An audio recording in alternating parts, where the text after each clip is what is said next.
Last week's Food Bank's Hunger Report Card got a lot of attention in Parliament last week as the Conservative Party, the official opposition, railed against the Liberal government for allowing things to get out of control. The Food Bank report said that 23% of Canadians are now food insecure, and some 44% of Canadians are worried that it's going to get worse. That's just what's done in Ottawa. I've been at the London Food Bank now for almost 40 years. But some of those years were also spent in Parliament itself, as I was a member of Parliament from London North Centre. I was part of a lot of different committees. I was part of the poverty committees. I was part of the Status of Women committee, which I had asked to join. It's an official committee because I was concerned about the effects of poverty having an outsized effect on the women of this country, especially with an Indigenous woman. So yes, I was a part of that.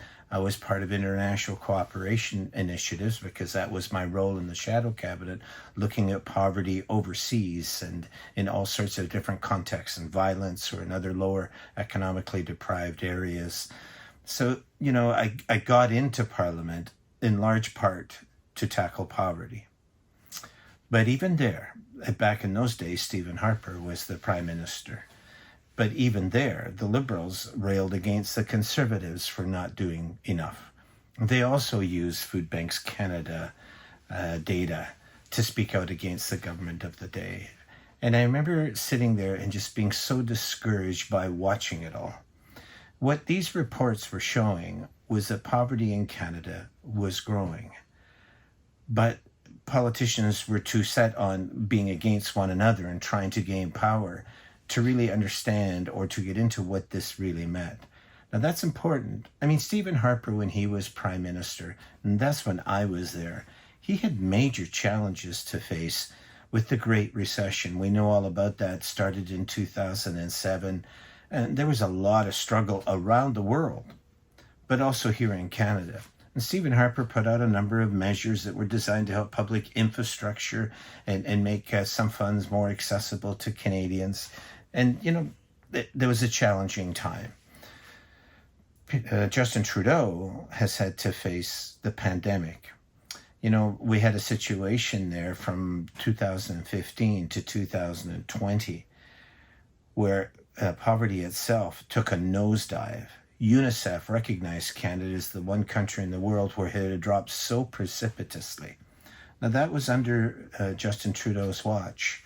But then came the pandemic in 2020 and things all began to change again. Now I know people were able to get support payments, things like CERB and other things, but I'm also aware that the economy was really struggling. And through all of that time, the Conservatives railed against the Liberals and the Liberals railed against the Conservatives. It's just what was done. And for me, it was just discouraging. We had serious problems we had to get on with. It wasn't just that. It was about Indigenous reconciliation. It was problems in Afghanistan or now in Ukraine. And it's also have to do with things like climate change and what are we going to do about that. If you end up with a parliament that's so divided as ours presently is, then there's no future in it. It's the same old, same old. Now, you can go ahead and have your political preferences. Go ahead, whatever they are. But the reality is over the last number of decades, food insecurity in Canada has grown. Homelessness has blown up. It's been huge.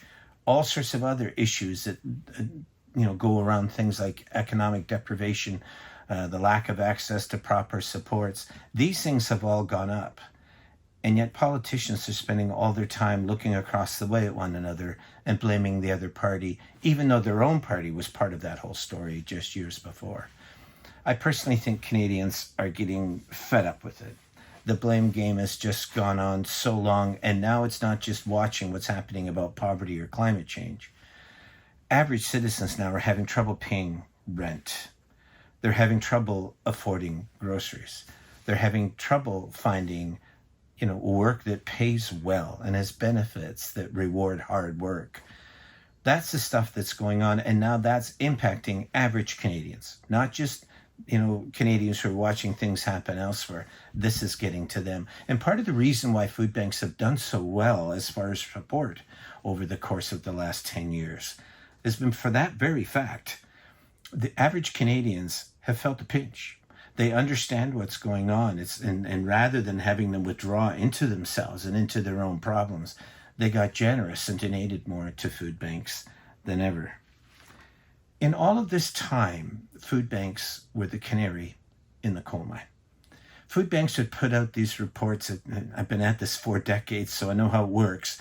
You put out the reports, you put it in the media, you go down to Parliament and speak, or up to your provincial capital to speak, or to your city council and different groups, and you speak to them and you say, look, it's getting worse and worse and worse. And the longer that it goes on, the more remediation is required, the more severe kind of action is required to keep this from falling off the edge. Now, Canada sends out billions, almost $100 billion worth of food every year around the world, but it can't afford to feed 23% of its own people. That's a significant problem. And when we look to politics, as we used to in the past, to solve this problem, there's something that has to be done about it. We look to that to happen, but what we see is that the politicians are so busy looking over at the other side of the aisle and placing the blame of the lack of activity on that other group. And after a while, it just gets tiring. It's like watching a tennis match, back and forth and back and forth. And at the end of the game, you realize nothing is happening here. And average Canadian families are struggling way more than they ever did. Political parties have got to the point now where they declare war on one another. There's a partisanship in Canada that's beyond just left and right, and it's beyond just Conservatives or Liberals or NDP or the Green Party or the Bloc. There's this new kind of conservative that's regional, not just political. And what you have now are provinces that are fighting against the federal government. And if that continues to go forward in the way that it is, very little can be done to help people of low income or people that are struggling. Let's put it this way. The federal government puts out money to help people that are disabled in this country. And here in Ontario, but also in other provinces, the provincial government claws that money back. In other words, they don't pay their own citizens that money. What they do is that they can go ahead and include the federal funds, but they deduct the provincial side of that, which is an equivalent amount, and the people are no farther ahead. Now, that's true in so many provinces across the country. For instance, in Ontario, we've barely seen an increase in disability in 11 years. And then there's things like Ontario Works in Ontario, but it's equivalent across the country. And we find out and discover that those programs have not seen an increase in over a decade. Now, as that goes on and governments continue to blame one another, but fail to find a way to harmonize and coordinate their services, what ends up happening is that people in general are just turning against government, against politics. They're fed up with it. The people that are involved with it and their partisans, they're white hot. They're ready. They're involved. They're waiting for the next election. But the average Canadians are realizing that it's not an effective way for dealing with problems that seem almost universal, like climate change, like poverty, like homelessness. Homelessness is mushroomed, and yet we're still waiting for governments to harmonize their efforts to make it work. This is what's going on. So it's very hard as a food bank director or as a charter member of Food Banks Canada to send this information down to Parliament twice a year so that they have the most up-to-date statistics that we can put out there.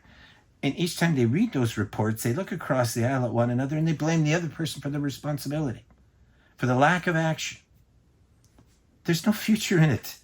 There isn't. Average Canadians are no longer looking to politics to solve these problems. Now, I know that the Conservatives have delighted in bashing the Liberals last week, as the Liberals bashed the Conservatives only a decade or more ago when the Conservatives were government, blaming them. And yet, as I look at the Conservatives and what they are saying, what is their plan? What is it? Like, if you don't agree with what the Liberal government is doing at this point, then what will you do? What we have heard from the Conservatives is that they will be cutting services and supports. Now, that sends all sorts of alarm bells ringing across food banks in the country. I mean, that we've been through this before from both sides of those governments. These cuts, which have put so many people and so many families at risk.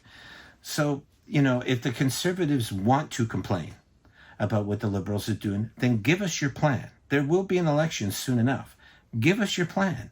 What is it going to be? How will you turn it around? And you know what? They will give us a plan. They will. Every government has given a plan as to what they're going to do about poverty. And it's gotten worse. Those plans are designed for an election. They're not designed for governance. Look, I knew Stephen Harper, met with him in his office. I knew Pierre Poilievre. His office and mine were just down the hall from one another. I know Justin Trudeau. We've had him here in London to speak at an event for Sudan. And I used to be an MP with him. I know these folks. And I know they're serious about wanting to do something better. But as soon as they get caught up in the maelstrom of partisan politics, they lose their way. And the compass that they're looking for is the other guy.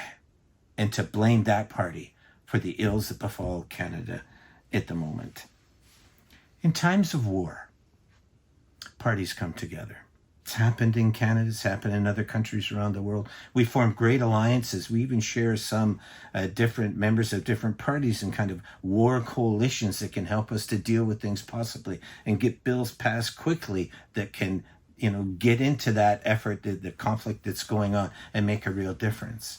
What we have in Canada is parties that declare war against one another.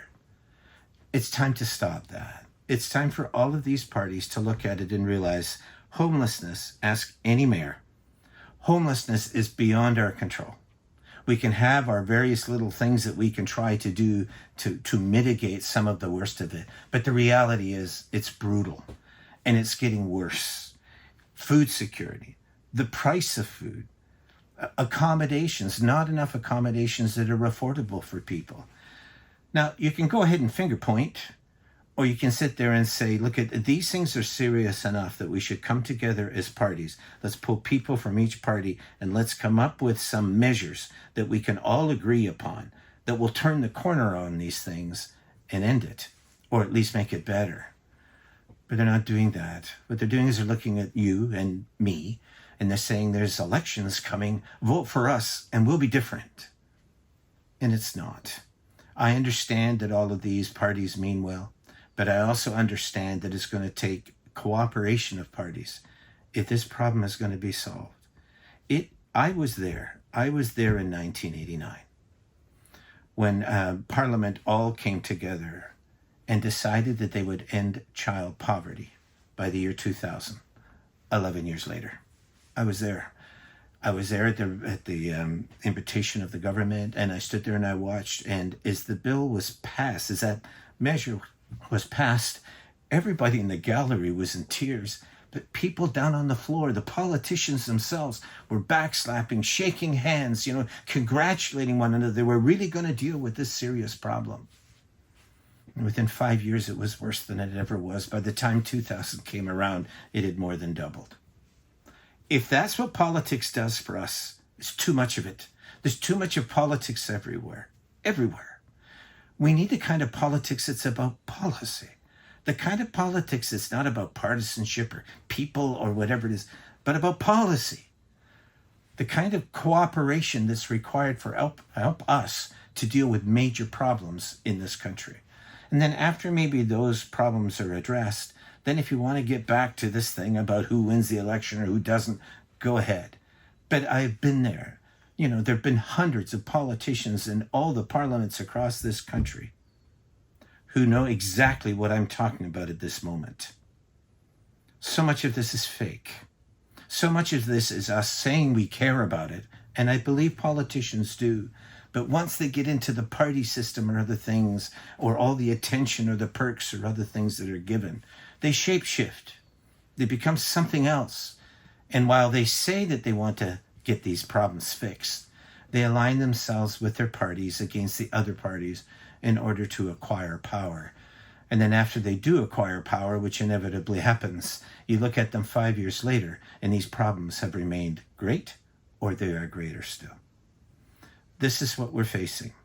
The food banks in Canada were all different. There's over 4,000 feeding organizations that are all working together across the country to try to handle this problem. But we can't get 5 parties in Parliament to do that. When we give these reports, it's with real broken hearts that we're trying to say to the one group that can do something about it, our politicians, to deal with it. Here are the goods. Here's what you need. Here are the policy recommendations. Aaron Wary in CBC just a couple of days ago put out a great piece about how many of these policies were in the Food Banks Canada report, and things that the politicians could agree on, could coalesce around, and then pass and begin to make a difference. And then you would have to look at the provinces who have their own interests. Somehow they too have to become part of that. And at the end of the day, 90% of Canadians live in cities or larger communities.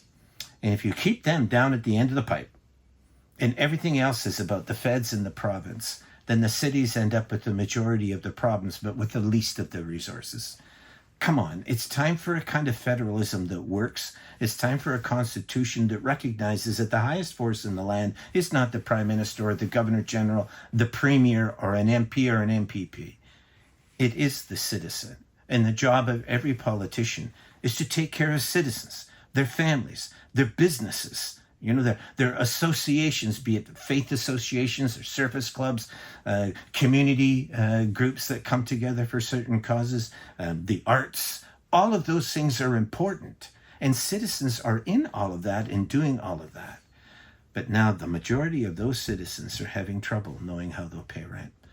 They're really struggling every time they go to a grocery store and realize more and more of the money in their pockets is eroding, not just to inflation, but a certain kind of greed that makes food an essence of life, makes it almost out of reach for 23% of Canadians. The 2 big things that have always mattered have been food and shelter. Canada knew that. Canada had been through depression, 2 world wars. They'd had enough.